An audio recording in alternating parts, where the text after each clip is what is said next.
de journée, début d'entraînement, il fait 6h du matin, je suis à Gare de Lyon, pour un petit 5 km. Là je me dis que la journée elle est chargée, donc ça va être une bonne journée d'entraînement filmé. Gare de Lyon, d'habitude je venais ici, je cours à 10 km tous les matins, entre 5h et 6h du matin. Là c'est parti, je commence l'entraînement à tout à l'heure. Fin d'entraînement, là je viens de courir les petits 5 km, je fais en à peine moins de 20 minutes, donc ça va, sachant que je suis à jeun. Je me suis mis torse nu comme ça parce que là il fait froid, comme ça là je rentre, je vais pouvoir faire une douche froide. Je fais ma douche froide, je me repose, je vais lire et après je reprendrai l'entraînement de la fin de matinée. Voilà, à tout à l'heure.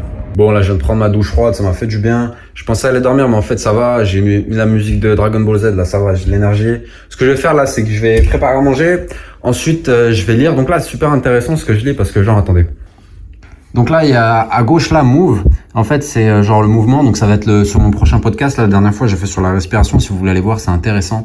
Et le prochain là c'est sur le mouvement, et le mouvement en général. Donc pourquoi est-ce que c'est important de mettre son corps en mouvement, mais pas seulement de faire du sport et de faire du sport qui va tout le temps nous limiter dans un certain type de mouvement, mais de une, faire plusieurs sports, et de deux, faire du mouvement pour du mouvement. Et c'est notamment l'idée de Ido Portal. Bon, attendez, je me retourne. Et je disais, du coup, c'est genre l'idée de Ido Portal. Donc, c'est un mec qui entraînait Conor McGregor au MMA, là. Donc, c'est quand on voit Conor McGregor là, faire son mouvement Reptilian Walk, là, la manière de marcher comme un lézard.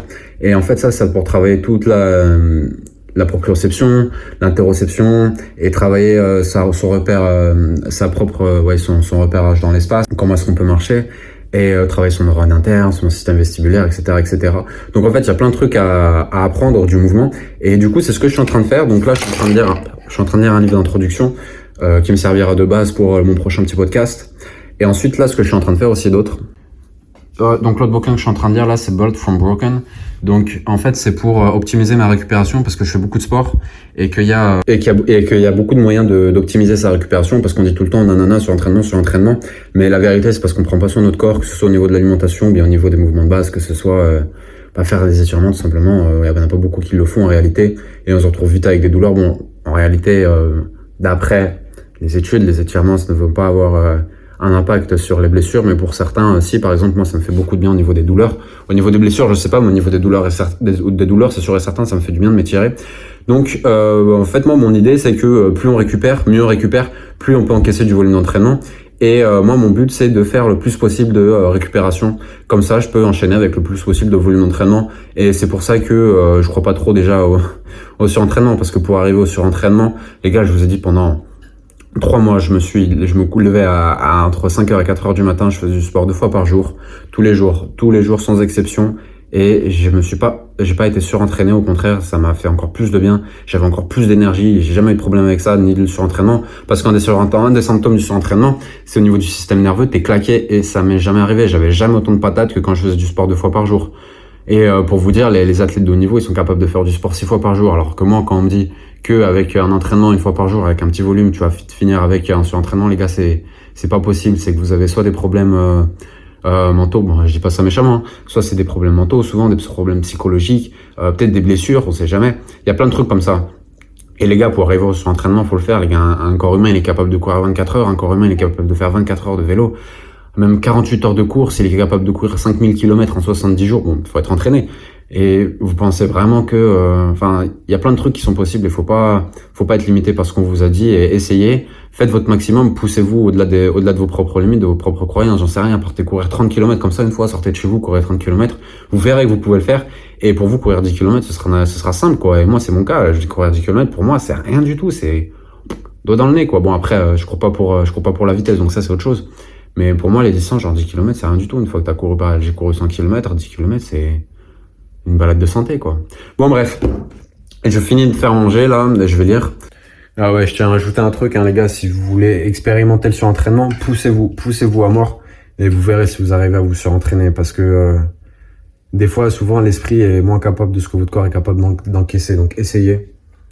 Faites plusieurs sports, des sports pas très traumatiques, et puis vous verrez, vous ne serez jamais surentraîné.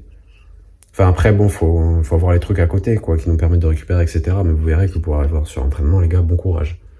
Bon, et je continue vite fait aussi parce que je sens qu'on est tombé dessus. Mais les gars, si vous vous blessez, si vous avez vite mal alors que vous faites un faible volume, c'est que soit vous faites mal les mouvements, soit vous avez déjà des problèmes de déséquilibre au niveau du corps, et vous avez des mauvaises prédispositions. Et si vous réglez pas ces problèmes dans un premier temps, c'est sûr que vous allez vite vous flinguer, les gars. Et pour être surentraîné, déjà, il faut s'entraîner. Donc c'est sûr que si vous n'êtes pas entraîné et que vous allez courir 30 km, il y a très forte chance que vous fassiez très mal. Et encore. On sait jamais. Essayez. Essayez. Mais ouais, c'est surtout ça qui va faire que vous allez finir blessé. Et si vous gérez mal votre corps, si vous écoutez mal votre corps, c'est sûr que vous allez mal finir. Par contre, si vous écoutez bien votre corps, que vous récupérez bien, vous pouvez encaisser des gros volumes, les gars. Voilà, c'est tout ce que j'avais à dire. Vous voyez que je raconte pas de conneries quand même. If it breaks your body down, it's because either your tissues are not prepared for the low volume or specific movements are creating a natural bounce. On s'en fout, c'est surtout la première partie. Donc c'est sûr les gars que si vous n'êtes pas entraîné, vous allez mal finir et vous allez avoir des douleurs. Mais la première chose c'est vous-même qui déterminez ce que vous êtes capable de faire, ce que vous êtes capable de croire dans votre tête. Et ensuite dans un deuxième temps, c'est sortez, allez faire votre exercice, fumez-vous, vous verrez si vous avez mal ou pas et c'est tout. Et c'est pas quelqu'un qui va vous dire ce que vous êtes capable de faire parce que en réalité le corps humain, les chercheurs ils le connaissent, mais c'est surtout de la découverte. Donc vous d'abord commencez par découvrir votre corps et ce que vous êtes capable de faire, ce que vous êtes capable d'endurer, d'encaisser, et ensuite vous verrez si vous êtes capable de vous surentraîner ou pas. Et puis voilà. Alors moi c'est bien une raison pour laquelle je déteste Paris, c'est bien pour ça. Il pleut tout le temps et je dois me taper 30 minutes de vélo pour aller à la salle, ça me saoule. Mais bon, enfin 30 minutes de vélo plus 1 minute de marche. Non mais c'est vrai. Ah ouais, le pack de secondes.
Ok, du coup, fin des sparring, là je suis arrivé, j'ai fait un cours directement avec Stéphane. J'ai filmé vite fait, un peu de technique. Donc ensuite j'ai enchaîné 2 sparring avec Fred et Gauthier. Je suis un peu frustré parce que j'ai pas pu caler tous les déplacements que je voulais. Et avec Fred c'était super difficile de rentrer, mais ça je ferai l'analyse plus tard parce qu'il est plus lourd que moi, plus grand que moi, plus grand d'allonge. J'ai réussi à rentrer 2-3 fois avec des mouvements, mais c'était galère. Du coup là ce que je vais faire c'est que pas de temps que j'ai un peu analysé entre guillemets sur place mes erreurs, je vais travailler un peu de footwork, de déplacement de jambes, pour pouvoir rentrer plus facilement les prochaines fois et pour pouvoir sortir beaucoup plus facilement parce que là je rentrais, j'avais du mal à sortir, j'avais du mal à tourner autour de lui et j'avais oublié un peu ce que j'avais appris. Donc ce que je vais faire c'est que je vais reprendre ce que j'avais appris, mais je suis quand même content parce que j'avais un meilleur placement. Que j'ai étudié dernièrement, j'avais un meilleur placement, mais c'était pas parfait. Donc là je recommence par faire du avancé reculé, tout simplement pour faire ça. Ce que je fais, je me positionne juste par rapport à la ligne, il faut que j'ai mon pied là et mon pied là, et ensuite ce que je fais du déplacement comme ça en regardant et en veillant à garder mes pieds chacun des côtés de la ligne, en évitant de mettre mon pied droit à gauche et de mettre mon pied gauche à droite. Comme ça j'avance correctement, je perds pas mon équilibre, je croise pas mes jambes. Donc là je suis en train de réaliser que genre quand j'arrête de m'entraîner pendant, là ça faisait 2 jours que je m'en suis pas fait, et genre quand je m'arrête de m'entraîner pendant 2 jours, ce qui se passe c'est que j'oublie ce que j'ai appris, j'oublie mes réflexes, enfin j'oublie pas tout, mais j'oublie en grande partie. Et je pense que le mieux c'est de s'entraîner vraiment tous les jours, quitte à ne pas forcément aller longtemps, mais le mieux c'est de s'entraîner tous les jours, parce que là par exemple quand je pensais à positionner ma répartition de poids, au final je me suis dit ah bah tiens j'ai oublié de faire ça pendant mes sparring et tout, de bien penser à ma répartition de poids. Et là je suis en train de le réaliser pendant que je refais mon entraînement, donc je me suis dit ah merde. Enfin voilà. Bon du coup là j'ai mal à la jambe au pied, je me suis fait mal là tout à l'heure pendant le sparring. J'ai grave mal à la cheville, donc je vais rien faire, je vais faire une petite pause. Enfin je vais arrêter de m'entraîner pour aujourd'hui, je vais mettre de la glace, etc. On verra demain, je vais continuer l'entraînement demain tranquillou.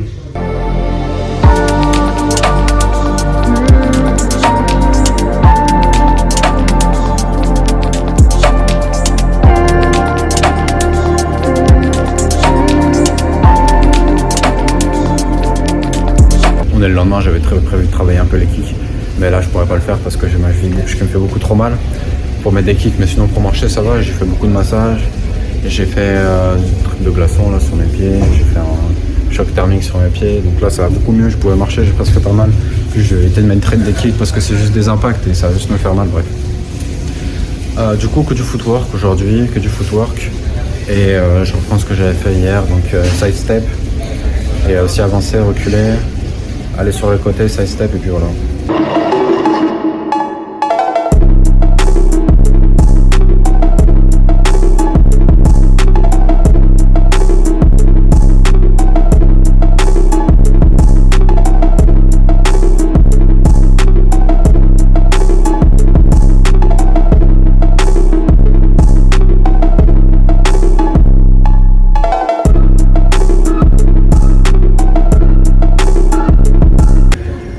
Là ça fait déjà 2 heures que je fais que des mouvements d'avancer, de reculer et que je fais pivoter en même temps. Je le fais sur mes 2 côtés, j'essaie de comprendre comment bien pivoter.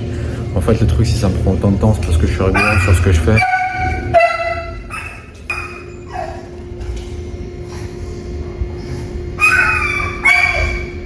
Ouais, du coup je disais que en fait ce que je fais c'est que j'essaie d'avoir des trucs qui sont millimétrés, des mouvements qui sont millimétrés au centimètre près. Comme ça, dès que si je suis en combat ou en sparring, je vais venir automatiquement sur ce que je fais. Ce sera de vrai automatisme. C'est pour ça que ça me prend autant de temps. Là, ce que je veux faire, c'est un peu de jump. Ça veut dire que quand je me déplace, je fais un jump, comme ça je parcours une plus grande distance en très peu de temps.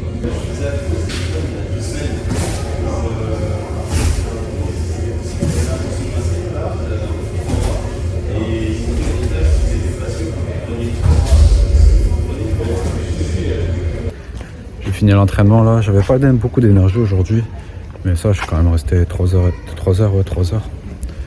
à peu près. Là je fais des entraînements de jeu de jambes, c'est pas le plus intéressant à montrer en vidéo, mais c'est hyper important parce que je me dis si tu sais pas marcher, si tu sais pas te déplacer, on va faire le reste correctement. Et comme je suis quelqu'un de rigoureux et j'aime bien que les choses soient en place, forcément c'est des trucs qui durent super longtemps. Mais bon, je suis quand même en train de me demander est-ce qu'il y a un moment, c'est genre un arbitrage entre efficacité. Et je passe beaucoup de temps à faire ça sur un seul mouvement et puis je fais pas les autres mouvements. Demain je vais m'entraîner, je vais faire de la boxe anglaise avec des potes, avec le boxeur de 8. Donc voilà, je vais faire un peu d'anglaise, ça faisait longtemps que je n'avais pas fait d'anglaise. Et je vais voir si toucher la tête avec l'anglaise, ça va m'aider ensuite à revenir toucher la tête avec la boxe taille. Parce que là j'étais bloqué ces derniers temps. Là les kicks j'arrivais à les mettre et tout, on les voit sur les derniers sparring que j'ai sparé chez vous. Mais par contre la tête j'ai du mal à rentrer. Donc là, quand je mettais des rounds d'anglaise, j'arrivais à rentrer au niveau de la tête. Donc là, on va voir si demain, ça va me rechanger psychologiquement.